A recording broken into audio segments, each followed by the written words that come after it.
Welcome to Indonesian Tribal Mythologies. In this video, we'll explore the fascinating world of myths and legends from Indonesian diverse tribes.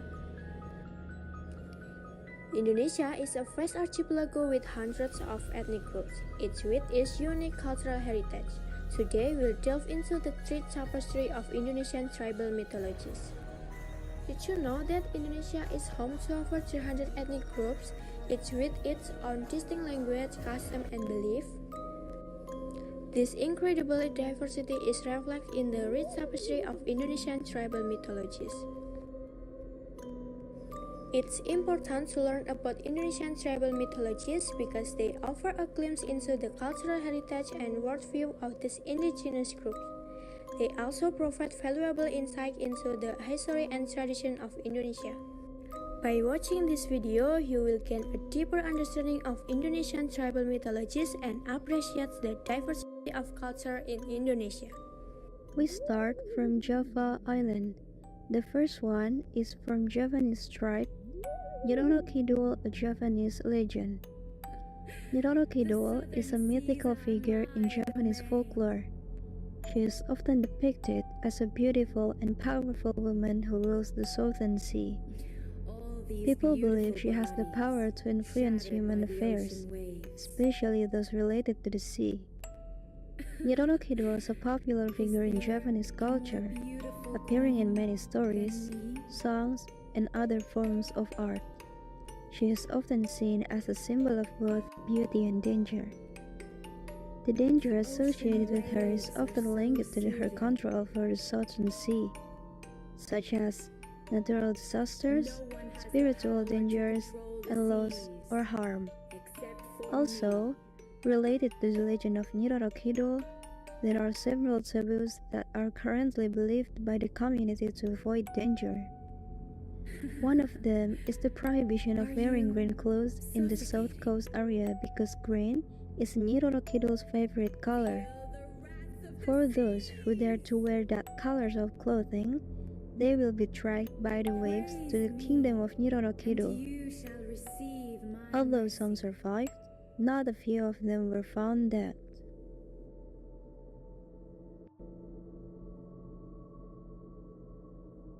Second is from Sundanese tribe, Sangkuriang, a tragic Sundanese legend. Sangkuriang is a popular Sundanese legend about a young man who unknowingly kills his father.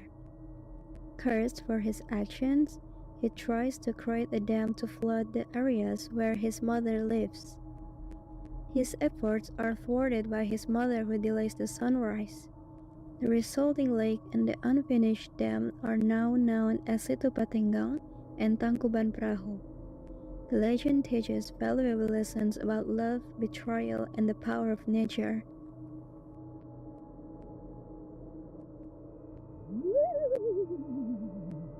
Sumatra Island, Minang tribe, Orang Bunian, where Sumatra holds many mystical events that do not make sense. Minangkabau itself also has urban legends that have been circulating since long ago. The most famous is the Orang Bunian. The name Orang Bunian is taken from the Minang language, which means hidden people, described as having a figure exactly like a human, but does not have a philtrum and eyebrows that connect. Orang Bunian is ghosts who like to hide humans, misleading humans when they are in their territory, such as in the forest. Batak tribe, Begu Ganjang.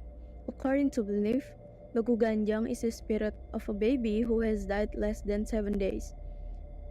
Then the baby's internal organs are taken by a shaman and forget into Begu Ganjang. This ghost is believed to have a tall and large stature. Usually, this ghost is kept by people to guard their rice fields from seekers. However, over time, Begu Ganjang began to be used by its owner to harm and even kill his enemies. It is said that the owner must prepare a sacrifice as food for his pet Begu Ganjang. Palembang tribe, Hantu Banyu. Hantu Banyu is a mythical creature originating from the Sumatra region, more precisely in the South Sumatra province.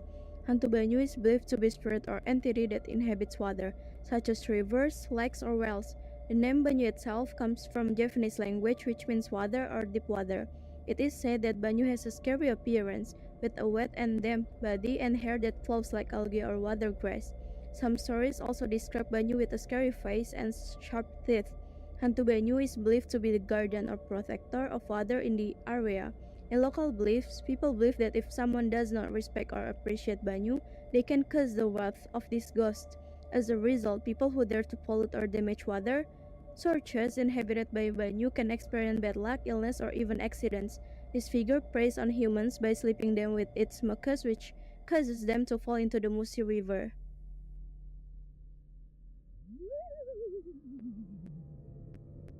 Kalimantan Island, Dayak tribe, Besai Kambe. One of the urban legends of the Dayak tribe is the story of spirits rowing a boat on a river, which later gave birth to the folk game Besai Kambe. The story begins with a traditional ritual held in a village, and many people from nearby villages came to watch. At that time, people heard a commotion in the middle of the river, and after searching it, turned out to come from spirits rowing a boat. The spirits rowed in opposite directions, causing the boat to split due to the force of the rowing. Banjar tribe, Kuyang. Kuyang is a ghost figure in the form of a human head with hanging organs. He wanders around at night and becomes a star that many people talk about in Kalimantan. Believe it or not, the figure described by some people that the head hangs and the body organs hang. The prey of this Kuyang is a woman who is pregnant or a woman who has just given birth, because Kuyang really likes human blood. In fact, if it does not meet a woman who gives birth, it can suck the woman's menstrual blood that is thrown away carelessly.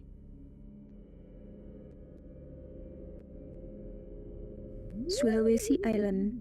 The first one is Bugis tribe, Parakang. Parakang is the most terrifying ghost from the Bugis tribe. This ghost is in the form of staff.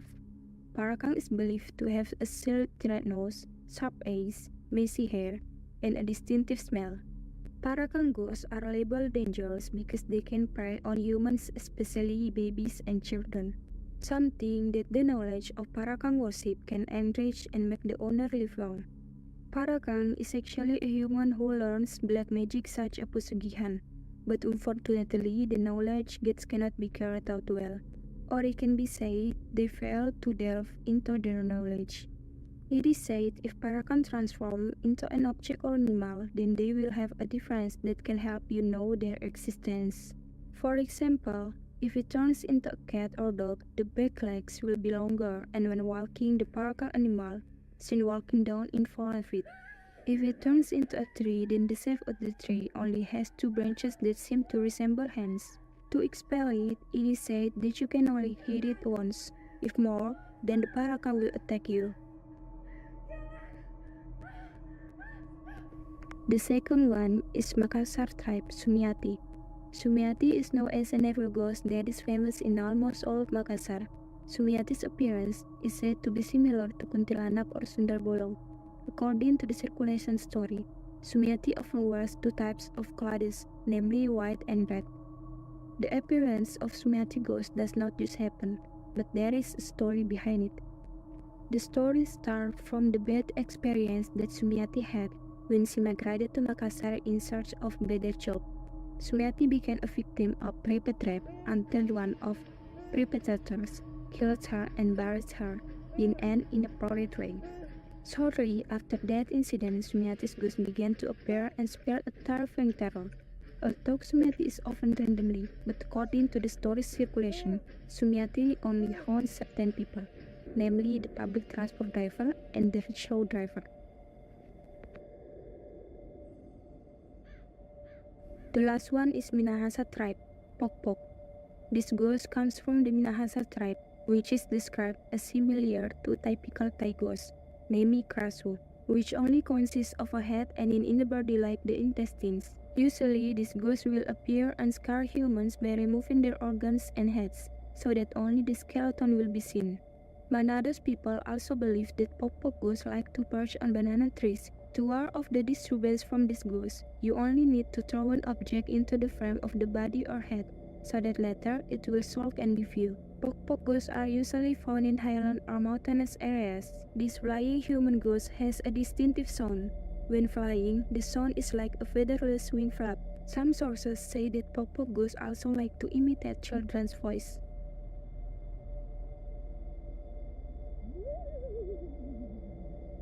Papua Island. The first one is Asmat tribe, Dewa Fumaripitsi.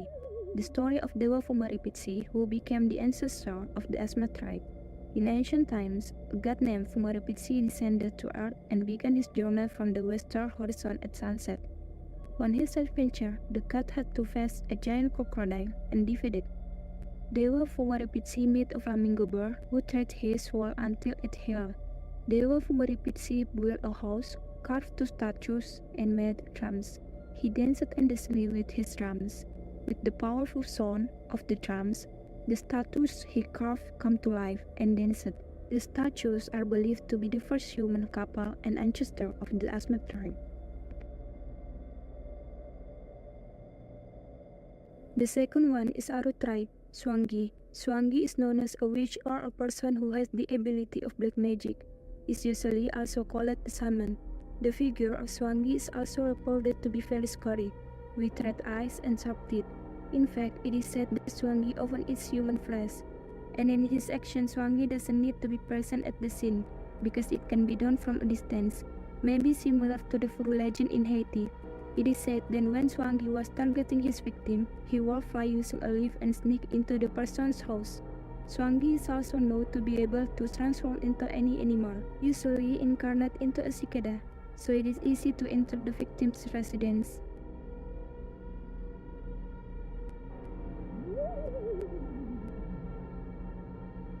Bali tribe, Dayak. Dayak is one of the urban legend ghosts in Bali. According to word of mouth, this ghost is described as a human who practices black magic. Generally, Dayaks can only be seen at night by Dayak hunter shamans. During the day, he will look like a normal human. Meanwhile, when the day touches the night, he will be around the grave to find the organs in the human body that he can use to make magic potions. However, Dayaks can also target living humans' organ. The magic potion from the organs collected by the Dayak can change its shape into a fierce animal, such as a tiger, monkey, pig, or it can also become Rangda, which is the queen of the Dayak. This produces a new story for the Dayak, that the Dayak can be in the form of a human head with organs still hanging on its head. Dayak not only targets the body's organs, but also likes to suck the baby blood in the womb. Usually, they will fly to find pregnant women.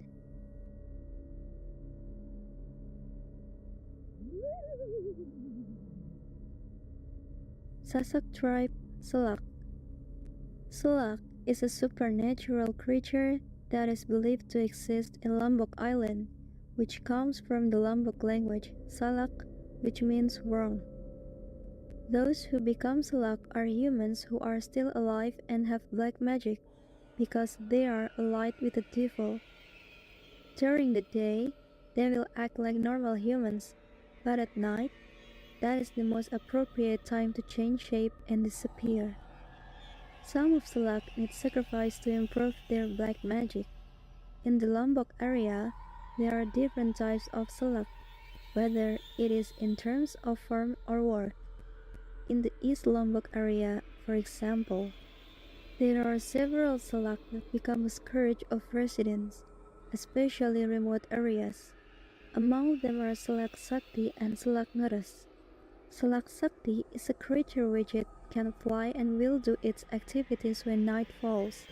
Meanwhile, Salak Ngeres or other language are ghosts that look like sparks of light falling cigarette butts. They will only come at certain times. In this video, we've explored the fascinating world of Indonesian tribal mythologies. We've delved into the rich tapestry of stories, beliefs, and traditions that have shaped the cultural heritage of Indonesian diverse ethnic groups. We've looked at the Indonesian tribal mythologies, as well as briefly touched on other tribes like the Banjar, Bugis, Sasak, etc. Indonesian tribal mythologies offer a window into the soul of this ancient culture. By learning about these myths and legends, we can gain a deeper appreciation for Indonesian rich cultural heritage. We encourage you to explore further and discover the fascinating world of Indonesian tribal mythologies. You can find more information online, visit local museums, or even travel to the regions where this tribe live. Let's work together to preserve and celebrate the incredible diversity of Indonesian culture.